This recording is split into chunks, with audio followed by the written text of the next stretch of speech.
is the adult's way of life? To be miserable. There's some good stuff about adulthood. A lot of good stuff about adulthood. It mostly just involves having money to do things. Money, money, money. Almost too funny in a rich man's world. Well, can't we just like, I don't know, not like fully divide the wealth, but like have it be more like maybe like some billionaires could, I don't know, like get like if they gave away like 3/4 of their wealth to like everybody, they would be fine. They would still have enough to do whatever they wanted. I'm glad Hawkeye's okay. I'm glad Mustang's okay. Physically. For now. For now, physically, they're okay. Mentally, it's a different story. For now. Punch. Ooh, alright, ready? Hey guys, last episode for today? Last episode for today, the adults way of life. What adult? The adults. Alright, you ready? Yes. And we're back. We are still talking about Fullmetal Alchemist Brotherhood with episode 55, The Adult's Way of Life. Couch, TV, ice cream. Clinical depression. But anyway, so... Or anxiety, or both. Any thoughts on this episode before we jump in? Can we just jump into it? Let's just jump in. You gotta decide, just jump into it at this point. I know. So we start off this episode... With our short 20-minute synopsis. Yes. So we jump into this episode with Ed kind of walking around trying to figure out where Father's lair is. Huh? That's strange. I don't understand. I thought it was this way. Or maybe that way. Where are they gonna go? Are you lost, Fullmetal? Hey, give it a rest! If I hadn't had to come back to keep a certain moron out of trouble, I wouldn't have gotten turned around! True. I don't recall anyone asking you to come back. You have got to be kidding! Ed. I'd probably be halfway to Psycho Town right Indoor now. Me and voice. Scar hadn't stopped doing me dead! Don't patronize me, please. The lieutenant had already talked me down by the time you even showed No, that's up. not even true. What? It's not true at all. Keep quiet before the enemy hears us. True. And he is with Mustang, Star, and Hawkeye. And so he's arguing with Mustang. They have such a funny back and forth because at no time can they just be normal with each other. He's they kind have of to be like constantly bickering. he's kind of like the big brother he never had. Yeah, exactly. And that Ed wishes he never had. So I'm the big brother. yeah, so basically Ed is like, hey, if it weren't for us, like, hey, stop being a jackass, because if it weren't for us, you'd be a one-way ticket to Crazy Town. He's like, nah, he's like, I would have been fine. Hawkeye was there. My lady solved it for me because Yeah. she is a queen. Yes, exactly. And while they're kind of bickering and having this funny back and forth, Hawkeye has a moment where she's kind of standing next to Scar. Hey. Listen, even if he won't, I'd like to say thank you. Aw. I couldn't have snapped him out of it by myself. I don't know if that means anything to you. I'm sure the last thing any Ishvalan wants to hear is that they've done a kindness for someone like me. But you did. It was you who brought him back. Back to himself. Like, hey, stay away from us because he's trying to kill us. You guys are fine. Like, he doesn't want you. Like, you go back to your own thing. He's the one that... Yeah, so it really kind of he feels wants. like a good amount of the army is like that. Like essentially, it's in there. It's Yeah. like switching, which kind of makes me curious about like from the end of this episode what's gonna happen. Yeah, I also think some of the people in here are under Armstrong. Like, some of the people, there's probably some, I don't think any Briggs people I in don't the room, think- but some of them are... I don't think the people where they were. I think that those were all like regular army, like the. Yeah. I think a couple people were under Major Armstrong. Oh, Because okay. he has a couple guys Right. under him. So at least they know him. So they're like, hey, we do want to try and help Right, you but out. it feels like there's like especially like within the area, a lot of people are like kind of like flipping a bit, And- which I like, but I'm also worried. Yeah. Yeah. And so they do take it, Armstrongs are beat up. So at the moment they're able to momentarily incapacitate Sloth, they're like, guys, get out of here. But especially Alex, has a moment where he was like, oh, I'm not doing that shit again. One, because the Armstrongs they're very strong and they finish a fight when they start one. Yeah. And also, Alex Armstrong has this... This way, please, quickly! Major, go, now! You would have me run away from this? Oh... The mere thought of fleeing, of leaving the battlefield in disgrace. I swear on my life such a thing will never happen again!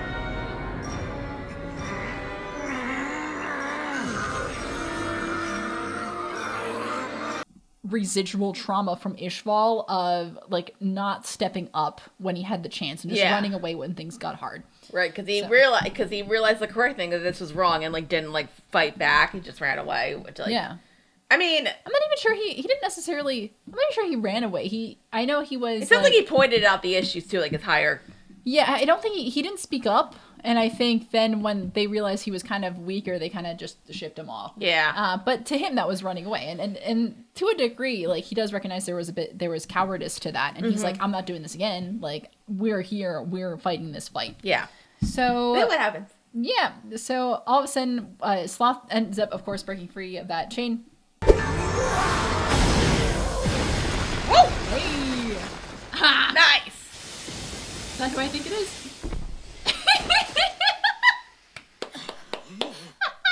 You refuse to run? Yay! That's impressive.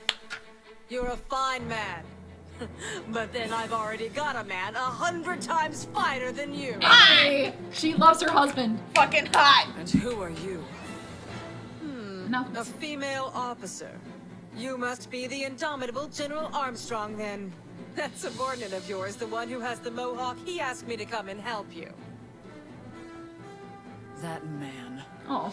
Who asked him? Such a pain! But before Sloth can annihilate the Armstrong siblings, a giant fists comes and punches Sloth over there. And then a door opens in that fist. I love how they just it's this big like stone fist, and all of a sudden just the door just goes whoop. And then out walks Izumi Curtis, baby. yes. I love her. Wasn't there a thing where she was like battling people in the north when Yes! Leslie was there? But like that doesn't come up. It is not mentioned, but like we do know. I was like, wait, wasn't Lope like aware of like somebody like that? Like yeah, but they don't know. They didn't know it was her though. No, I know, but I thought like somehow like that was gonna come up with, and I was like, that was you. I also was waiting for that to come up. That's what I was thinking. But it was like a line where she was like, "Oh, you're like a big strong man. Like that's nice, but like I've got a hotter one," and I'm like, "Yay!" I already got my own big strong man, and he is way hotter. At least, not that you're not hot, because like I'm into those kind of men. She's like, you are my type, but I have someone who's way better. It's so cute. I love Izumi and Sig. They are like such a cute couple. And like for like yeah, like they're just. I feel like sometimes like when you need that kind of just like cutesy romance stuff, they're like there for it. Like you never see them kiss, but like they like cuddle. Yeah, and like it's this really cute idea, especially because like Izumi is like she's an absolute badass. Like she's strong, she's a teacher, she's very hardened. And Sig is like big muscly dude, but like together they're so soft for each other. And it's just like it's just really sweet. And like when we meet them, they're like already married, they've already had like a great kind of time. And so it's just that cute, like established couple. Nothing bad happened to them. Nothing bad has ever happened to them. Don't think about it. And we can also Izumi at no point in these episodes coughs up blood. So that's really nice. That's good for her. Yeah, because she had her innards I rearranged. would like it if people could see like that episode where like we do actually find out about like their traumatic experiences and love them. I wish that episode wasn't blocked. Yeah.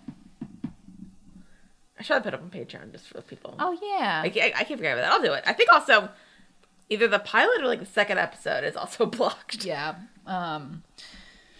We'll cross that bridge when we get to it. Yeah. But anyway. So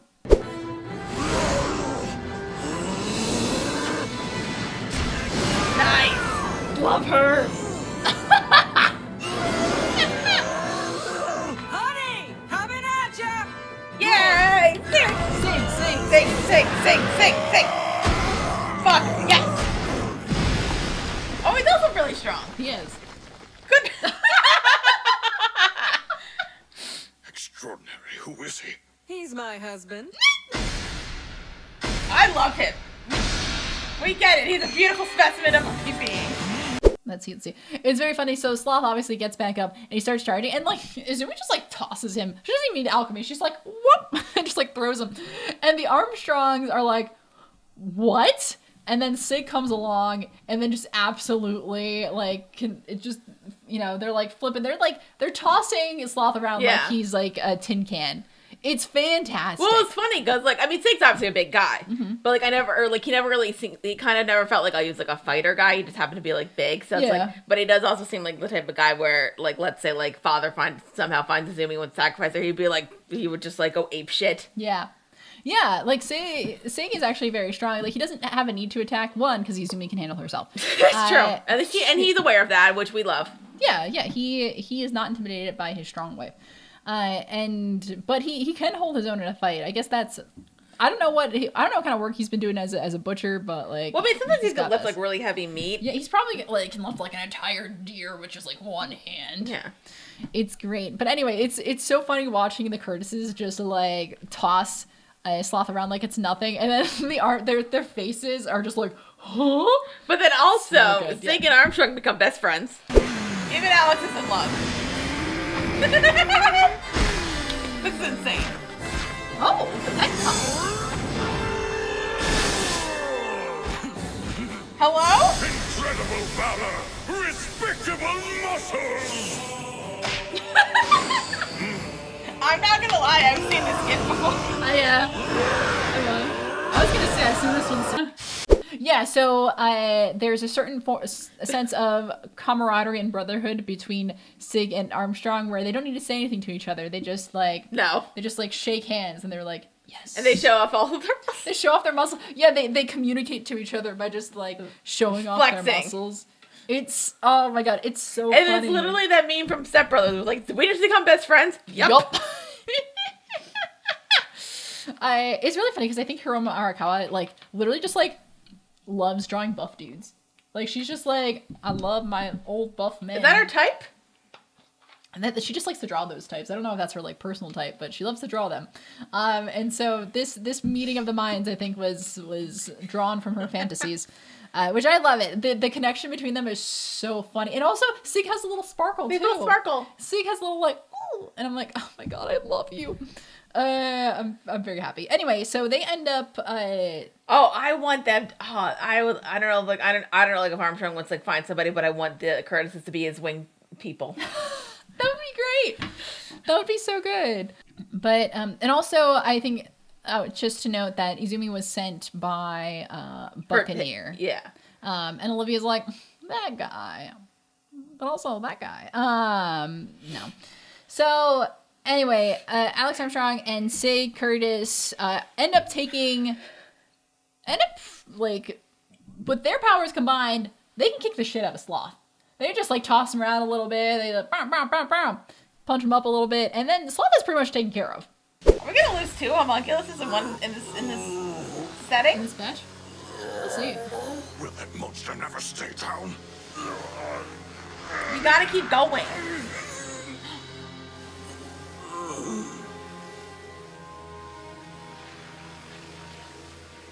Am I dying now? Looks like it. For real. Have fun with the couch and potato chips in half. Yeah, we killed two homunculuses these episodes. We did it! Back to back homunculus death, baby. Woohoo! And it's all great now. So like we killed two. Pride somewhere. I mean, we gotta worry about that. We don't need to worry about greed. And like, who knows where Raph is? It's fine. Yeah. And so I think it's really interesting. Sloth I feel like Sloth goes down quicker than some of the other homunculi. Yeah. I think it makes sense thematically. Not thematically, but like in the context of this, how to absorb gluttony.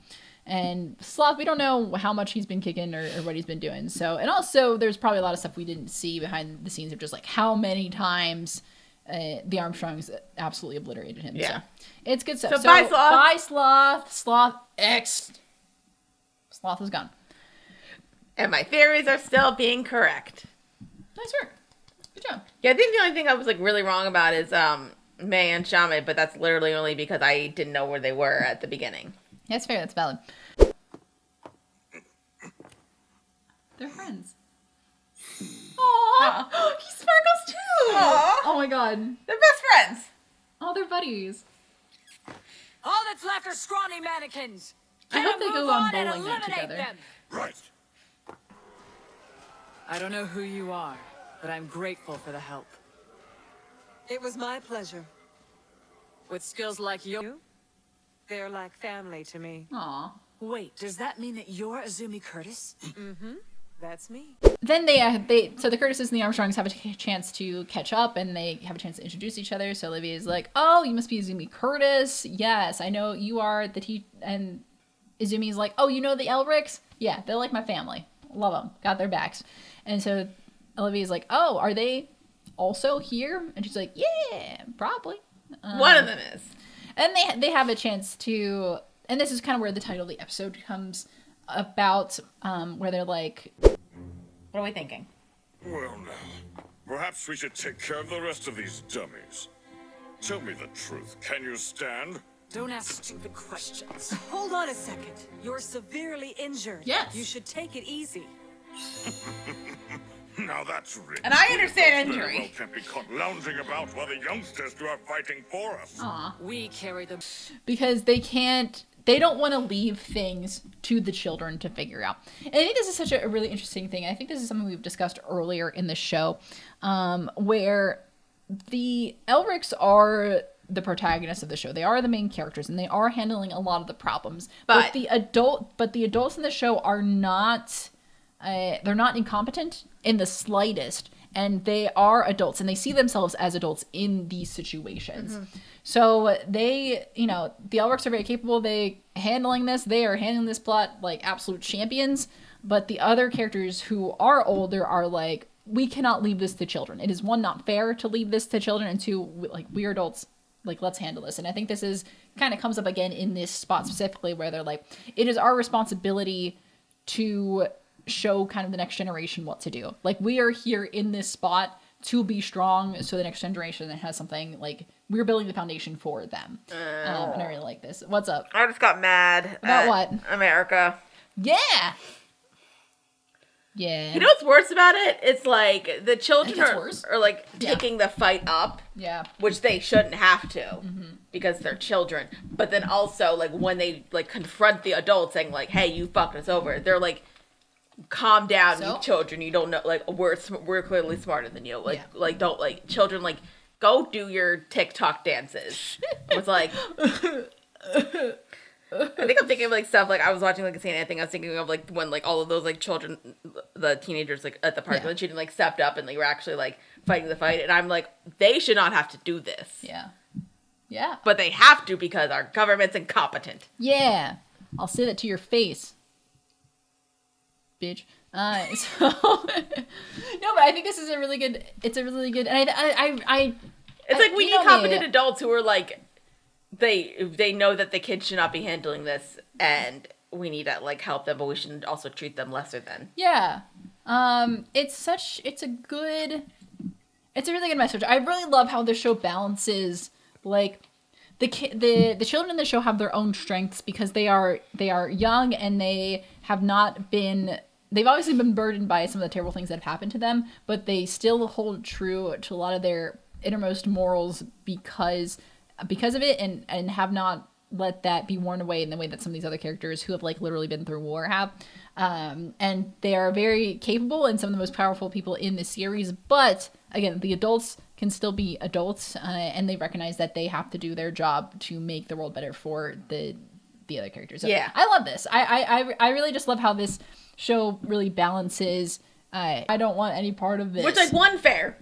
It's smart. It's smart to really recognize that. Yeah, because and that's also like I get maybe because she also knows that like Ed and Al are not gonna do that. They're just gonna fight till the end. Yeah. So we're gonna go over to Father and Papa. Too bad. You're so much less fun than you used to be. Remember when you were fun? Long ago, you were full of life and spirit, a vibrant being. Lust, greed, sloth, gluttony, envy, wrath, pride. Those are the 7 deadly sins of man. In excess, any one of those will ruin a person. Even so, you must That's why most of your understand children them are dead. all to understand humanity. Otherwise, your knowledge remains incomplete. Oh. Remember, we ended last episode. Have they seen each other since?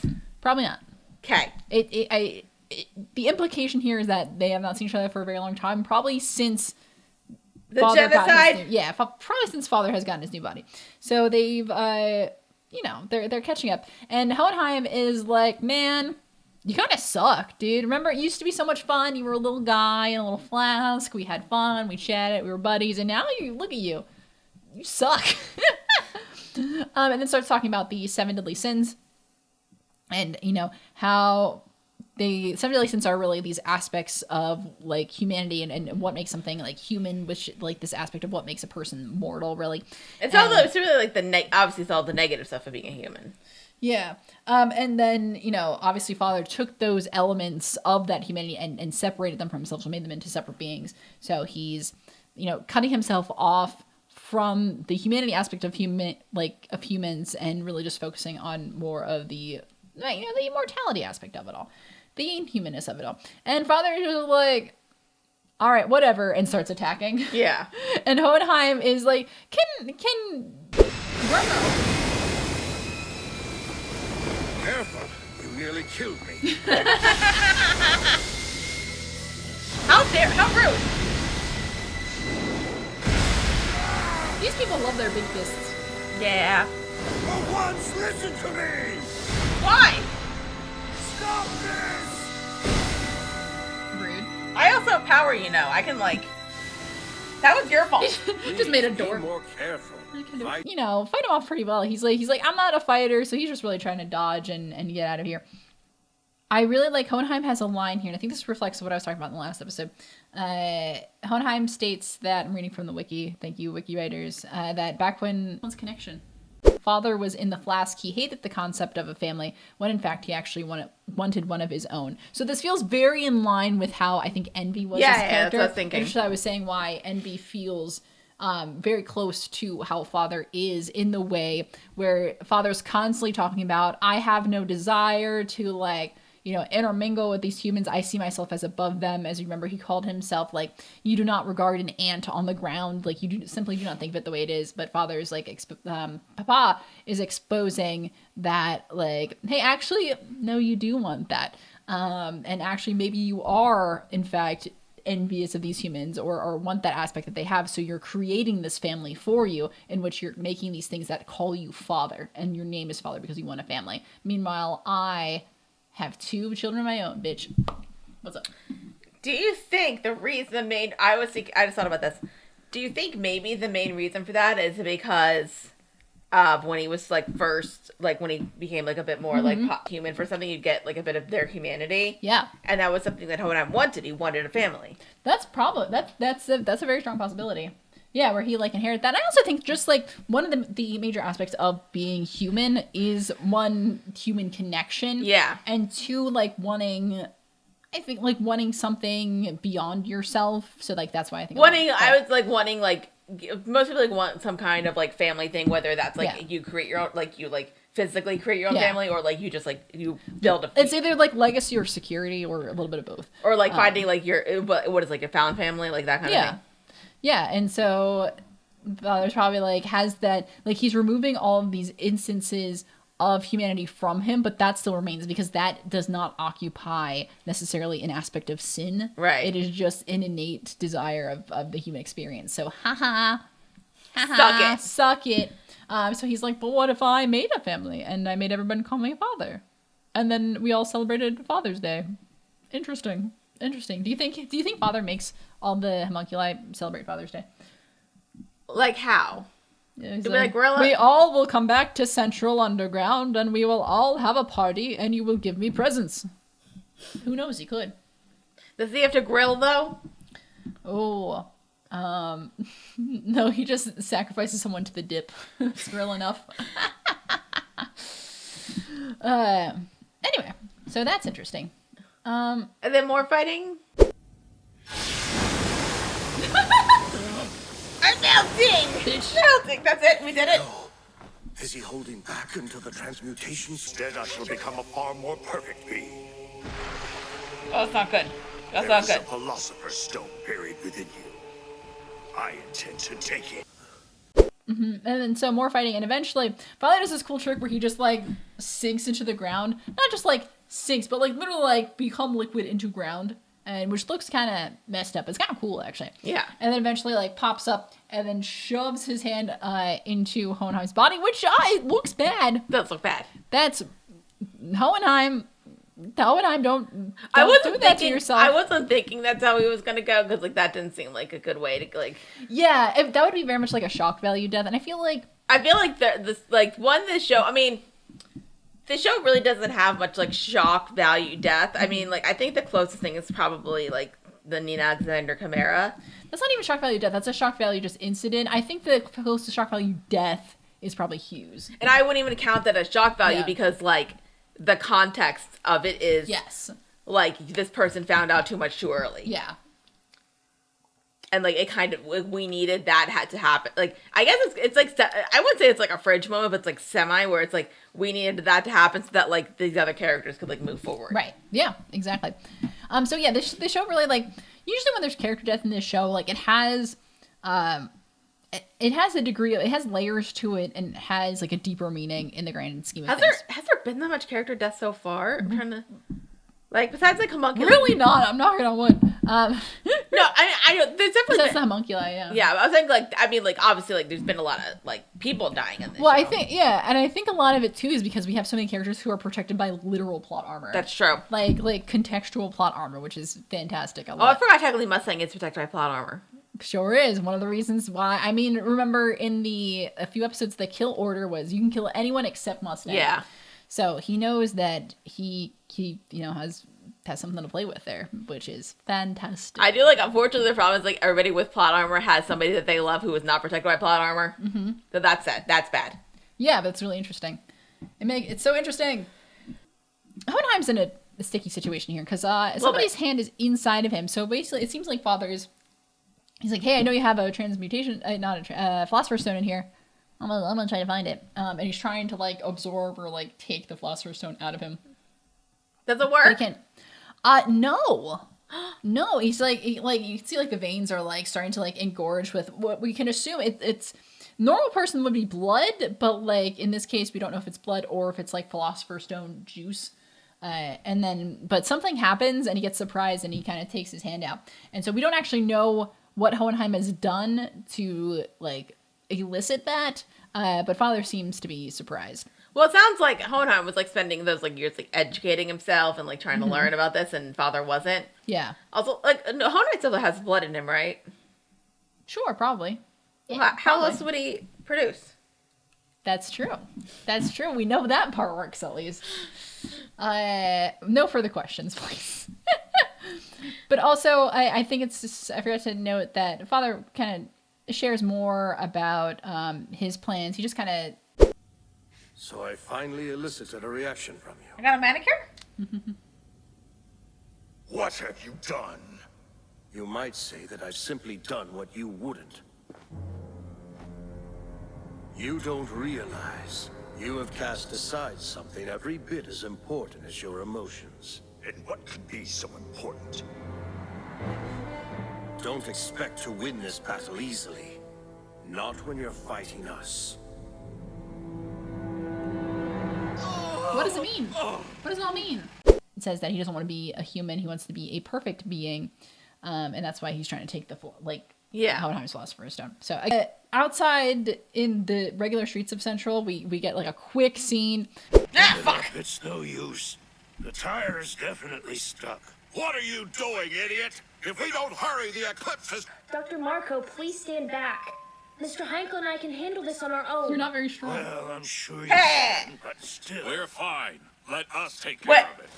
Right. Hello? Here we go. And then we go back to Central where Buccaneer is fighting off the mannequins, and they have like the 3 female soldiers who are like, oh my god, thank you so much. And he's like, no problem. He tends to do that because I think he did that with. And I didn't notice too. like he blushed, and he was like, yeah, he blushed. And I think he just has a soft spot for young women, not in a creepy way, just in like a funny way. Because I remember he did that to Winry too.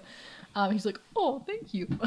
So like Buccaneer is like, again, he's like this big hulking, like gets mistaken for a bear, but he's also like soft on the inside. We love that for him. we do. So they're, meanwhile, the Armstrongs and the Curtises are just like fighting off more mannequin soldiers. Like this is something this is a trend. There's a lot of fighting off mannequin soldiers. Yeah. You beast! How dare you! How can to attack me. You were supposedly created to obey every order we gave you, no matter what. What? This They must mean were... the good gentleman lied. He lied to us about you. What? They were lied to? Get back! Stay away from me! I'm not one of the targets. It's the other ones you're after. I'm not supposed to die. This guy's an idiot.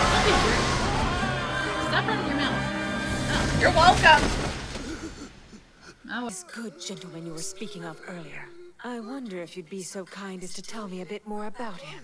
We see this guy who seems like kind of a jerk. He's like, no, you're supposed to listen to us. You fight them, not me. Who he deserves to die, but he makes a comment like, you know, he seems to know what's going on here because he knows about the immortal soldiers, which most of the people in this area do not. So he does have information. Izumi does end up saving him, but he's like, hey, why don't you tell me what you know? And then we are going to go from there.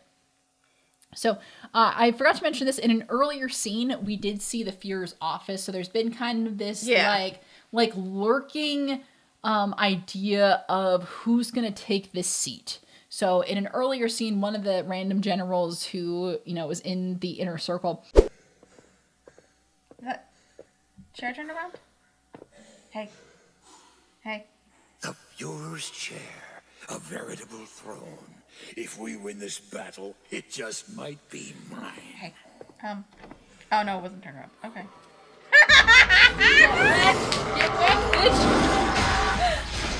Suck it. Was like, oh, like this is empty because obviously the Fuhrer is unaccounted for. Let me just go and I will take control. So this desk is really a symbol of control and who's in charge of central And then command. he takes control. Good night, his story. Yeah, and then that's solved. But even before he gets to the chair, then the immortal soldiers come in And eat them. They eat him, which is They don't even eat him because like they're still bodies. Well, they're dead. I thought they would have gotten eaten. This place is a mess. A little bit. Will you be taking over the command here, sir? I don't know why anyone would sit there and make themselves such an easy target. If that's the case, the passageway might link up underground. Yeah. And so it's bad. But in this later scene, we see Olivia Armstrong makes it to this room, and she is kind of looking at it. She's like, just go in there and take it. And someone even comments, one of the break soldiers is like, you could just go and you could take control. And she's like, yeah, I'm not doing that yet. She's like, I'm not sitting here because it would make me a really easy target. So there's this question, we've talked about this before in previous episodes, but there's this overarching or just like question kind of We did it. Hip hip hooray! Hip hip hooray! Hip hip oh. Greetings, I'm back. Oh, it's so good! Judging by the mess I see, it would appear that things have gotten rather out of hand. Oh, it's so good. That was good. Literally, we hear a voice on the radio. It's like, I'm back. And it is Fuhrer King Bradley, who has returned. He is back in Central. That was the person we saw walking behind Alphonse and his group. Like, he is back. He's literally just walking. All he has is just himself. He's got a sword, and he's got two guys next to him. And the one guy is literally just holding the radio. So he's communicating over the radio to, like, everyone. So everyone knows that the Fuhrer King Bradley is accounted for. And of course, most of the people in the military, a lot of this threat that's been coming down has been from like external forces or forces that they don't understand. They don't know the direct thing. But as soon as their leader is back, they're like, okay, cool. Well, we're doing this. I was thinking with like the radio thing with like Mrs. Bradley, like nobody actually like implicates her, Wrath or like Zafir in any of this. Yeah. And like the radio thing. I don't know like what she personally thinks. Yeah. Right now. No, not at all. And I think that's purposely that's purposely done because because the people understand like this is their leader and they have no reason to dislike him. Personally, I think there's plenty of reasons to dislike him, but in their mind and like the layman's terms, there's no reason. Seems to have fairly popular a fairly good popularity. And so the idea is that they're trying to sway public opinion by saying like, yeah, these people are really going against the Fuhrer. Like that's bad. Yeah, they're not going from like 0 to 100 with that. They're going like they're just like going up and up and up. They're like slowly going up. Yeah, like... they haven't really started kind of sowing the seeds of doubt with the Fuhrer. If they have, it's little, but as far as they know, like they want to be seen as amicable, so they want to be seen as adjacent to the Fuhrer, like not trying to undo everything that he's doing, because as far as the people know, like that's who's supposed to be in charge, and that's like the safest option here.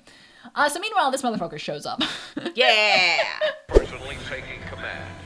We will get rid of the rebels. All available Central forces. It's time to fight. He's back. King Bradley. Motherfucker! That bastard's still alive? Yes! Where is he? Which side will he attack us from? Oh, great question.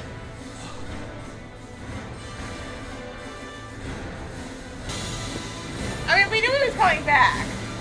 I'm not, like, surprised. Looks like a grenade. Yeah. And King Bradley is like, I'm here. And that's where we end this episode. Yeah. Basically, I was like, I knew that was going to happen. Daddy's home. And he's ready to kill some people. What do you think, Derek? I am wondering, because, like, it feels like a good amount of the army, like, inside of the buildings kind of have maybe, like, turned a bit against, like, not, I'd say, like, at least the people who know the Armstrongs and have, like, been fighting. Like, they that's at least a good amount of theirs. Plus, they got all this. I'm not saying Wrath can't, like, take them all down. They're more of a... Less like the guy you just killed, and then also was aware of these soldiers. Yeah. So, like, once you get that out, to the soldiers at least, then they're going to be like, So I am curious. I am still concerned. I'm not going to stop being concerned until the promise day happens. Yeah. I know it is the promise day, but like I don't know what time like closes like normally happen, but like we got a few hours. We got some time. Well, we got through. So how many episodes are left at this point? 10 or 11. 10 or 11. We don't know. Well, I think this said 64 and we watched 55, so technically 9. Oh fuck! I can't count. There's 64 according to that. Yeah. Wait, 56, 57, 58, 59, 60, 61, 62, 63, 64. Yeah, look at that. Wow, math.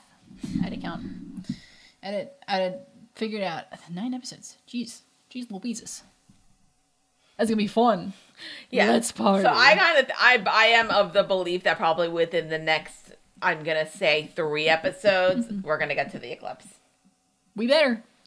I don't remember which. Because like I said, I don't because like it's and even like with the stuff in the theme, I kind of think we are gonna have some like recovery bits of like especially like the way that it ended with like Ed sleeping and then like Winry there. So I'm like, okay, I think we're gonna have like a few episodes of recovery. So I think like the eclipse thing needs to happen soonish. Yeah, that's fair. I just realized I am also kind of worried about Winry and Pinako. Don't worry. A bit. It's fine. Not because they can't take care of themselves, because they can. But like I said, like all of these, like all the people with plot armor have somebody that they care about. Yes. Who they would do anything to protect. Mm-hmm. Hopefully that doesn't blow up in any of our faces. You gotta worry about Sig, though. You gotta worry about Sig. Yeah. No, Sig can handle himself. I know, but like I'm still like like that's kind of Azumi's right. Just like help out a bit, and then 2 of you like go to Jing. Just make sure that the job is good, and that I am piecing the fuck out. As you should, babe. But I'm taking a vacation to China. Oh, we were talking about Shing. When the fight between Father and Hohenheim, there's a moment there where they're like, Dragon. Does he also have really bad taste like his son? Oh, that's so cute. They're like creating these like weird kind of snake things back and forth, yeah, just like from like the clay. The closer that I look at Hohenheim's, I think it looks reminiscent to like a Chinese like lion, kind of figure. And so I was like, oh my god, because he spent time in Jing, because he brought alchemy to them. Yeah. So I really like that's like a really subtle. I feel. See, he doesn't have bad taste as his son. At first I thought it was just ugly, and then I was like, oh no, wait, that's culturally significant. I can't say that. It's not ugly once I actually saw it properly. But I thought that was really cool. That's such like a real subtle nod to be like he's very worldly. He's been all over, and he's adapted these things from different cultures. So Hohenheim is really cool, actually. It's a shame that he abandoned his children. He had his reasons. Yeah, it doesn't mean it doesn't make it right, though. It doesn't. I feel like once your wife dies, you need to go back. Yeah, man. And like take care of them and then ask your kids to help you. Also, quick question. I just thought about this. Yeah. So, you know Alphonse Elric. I'm familiar with him. You know how, like, his soul keeps leaving his, like, mecha suit thing? Yeah. Okay, so, the fact that he has a Philosopher's Stone now, is that helping? That's a good question. I know he's not using it to get his body back, but, like, he is using it to help fight. Yeah. But I kind of wonder, just because, like, it's in his possession and he's using it, I'm like, is that helping at all? That's a good question. I could not answer with confidence. Okay. But also, like, Al, unfortunately, you need to finish this fight and then you can get your body back. Yeah. We had to Because, give it like, some time. you're gonna be dead weight. Mm-hmm. It would be funny, though, if he just, like, got his body back and then, like, he like, somebody, like, puts some clothes on him and then he's, like, comes up and he's like, actually, I'm good, let's fight. Yeah. Right. He's like, hold on. All right, we're good. He's like, so, just give me a cheese sandwich and I'm good to go. No, he's gonna look like a emaciated emaciated person with like his nails all grown up, but he'll have the strength to just keep fighting. And then at that point, poor Alphonse. That's gonna be bad because then I think like if that's the case, then he's just gonna die. Oh, and then Ed's gonna be upset. Yeah, that's depressing, dude. That's why I think they're gonna have the choice, and Ed's gonna make the correct choice. Yeah. Anyway, would you like to take a some nap? Trivia? Yeah. I'll do some trivia first, then we can take a nap. We're gonna do comment corner. Oh yeah, if we have any. I think no, because we got a couple on one of the videos. Okay. Well, first let's do some trivia. This episode is adapted from content in chapters 96, 97, and 98 of the manga. Woo! Oh, that'll be interesting. Sorry, I saw the title of the manga chapter, which means that next time we could be getting into some interesting stuff. Appearing in the background of this episode's title card are one of the transmutation circles engraved on Alex Louis Armstrong's gauntlets and the Fullmetal, which is the symbol, which I didn't hear here. Did they do Hip Hip Hooray? No, I think they said we victory. did Hip Hip Hooray. Did they say victory? Yeah, which is a term that comes from 19th century England. We did Hip Hip Hooray. Hip Hip Hooray! And that's all the trivia I have. Any other thoughts on this episode, Dara? Is it weird? Like, I don't really like the term hip hip hooray. It just like sounds weird. Yeah, it's antiquated. Okay. Hip hip hooray! Sometimes saying hooray is fun. No, saying hooray is fun, but I don't know, for some reason, like hearing like hip hip hooray, just like it irritates my ear. Oh, that's fair. That's fair. I understand that. This fucking guy. Yeah, you don't. That's fine. No, it's just a picture of Brad. Oh. This fucking The Return guy. of the Pure? He's back? He's back? Oh my god. He's back? Would you like a comment corner? Yes. It's time for a comment corner. Yeah. Oh, we got 2 comments on episode 47. Yay! Both of them, I think, are negative. No, they're not. Really? I don't think one is. Maybe it was. Maybe I didn't fully read it. Oh, no, one of them is good. Okay. I know one of them was negative. And I didn't even think the negative comment was that terrible. No, it's not. Also, it's engagement. It is engagement, so thank you for the engagement. We appreciate it. So these are our comments on episode 47, whichever one that was. And we have a comment from Creative Username, which is a very creative username. It says, okay, I just discovered these reactions, and I must say I'm not a fan of how, like, it's not a fan of our editing style, which, like, not for everybody. I think it's been a minute since we explained why we do it this way. It's mainly just because we kept getting blocked and copyright issues. Also, note that the audio between the clips is too different, which like that's actually a good note. We should. I think that was a me thing. Cause I'm really bad at like figuring out like the audio thing. Cause I'm always I think like with the episode specifically, I'm always bad at. I always like try to lower it so that you can hear us, and then it doesn't sound right. So I think I saw that before the last episode. I try to edit it a bit better. So like I'm working on it. I think like what's always important to do, because I think sometimes when we hear things different, like we want to like lower the volume ourselves. If like you're editing and you're like inclined to like touch the volume, then you should change the volume. I usually just try to like look at the bar thing, and if it's like up at like -12, then I'm like, right, I'm okay. Like that's like even if it's like if it sounds quiet to me, because I keep it low. But if I know that that's up that point, then I'm like, all right, we're good. That's fair. So thank you for the comment. I'm sorry that we're not. We're not. You can still like us if you don't like our editing style. Like I watch, there's plenty of channels that I watch where I don't fully love their editing style, but I still watch them. I hope our content is okay. We'll try to get better at making sure our volume is low. I think you're better at it than I am, if I'm being honest. Thank you. I just try really hard. You're also, I think, because like I just don't have the full ear for it sometimes, but yeah, I think I have more of a like an audio ear. Yeah, that's not against you. That's more like because I have like a music background. So, Anyway. So yeah, thank you. So, you can stick around. If not, that's okay. Thanks for commenting. We do appreciate the engagement. And then we have a comment from Heidi Bailey. So, hi, they first-time commenter as well. Thank you so much for commenting. It says, I just discovered these reactions, and I am so happy that you're still reacting and close to finishing. Almost nobody reacts to this series. Going back to watch your episode 1 reaction. Thank you so much. You might find some missing. So sorry about that. That one might be blocked, but I'm thinking we might want to I might put up the blocked one on Patreon just to and make them public, just to play it safe. Yeah, exactly. And so thank you so much for watching. Yeah, it's kind of crazy that you would think that more people react to this. I know a lot of people want people to react to 2003. That is just a beast to try to get. We tried. It was. We got one episode up, and then one just that was a nightmare. Yeah. So but. Maybe the copyright's nightmare. Maybe Patreon. Maybe we'll do it elsewhere. Just maybe watch this space. Allegedly. So thank you so much for commenting. I'm so glad that more people have found this. You don't forget that you can leave a comment on these episodes and we will read them on the show, which is pretty cool. Don't forget to like and subscribe because we really appreciate that engagement. It helps us have more people see us and just more people to hang out with because we really enjoy doing what we do. If you want the audio only versions of our podcasts, you can go to Apple Podcasts or Spotify, and we are also available on a variety of social media to follow: Facebook, Instagram, TikTok, Twitter. We are at Witty Close on there. And you can also give us money over on Patreon. Dara, what do we have on Patreon? We got monthly live streams. I don't know where we are at this point. Maybe we might be in Dollywood by this point. Yeah! I hope we're in Dollywood. I don't know when this episode's coming out. I don't know either. And so we got monthly live streams. Sometimes we just hang out and talk. Sometimes we play games. Sometimes we watch a movie. Mm-hmm. Who knows? We have a spin-off show, First Reaction or Fan Reaction. We're watching Avatar: The Last Airbender. We're having fun with that. Yeah. We are stay tuned for more stuff in other tiers, maybe reacting to a show that we can't watch on YouTube because we get copyright strikes. I think that'd be really cool.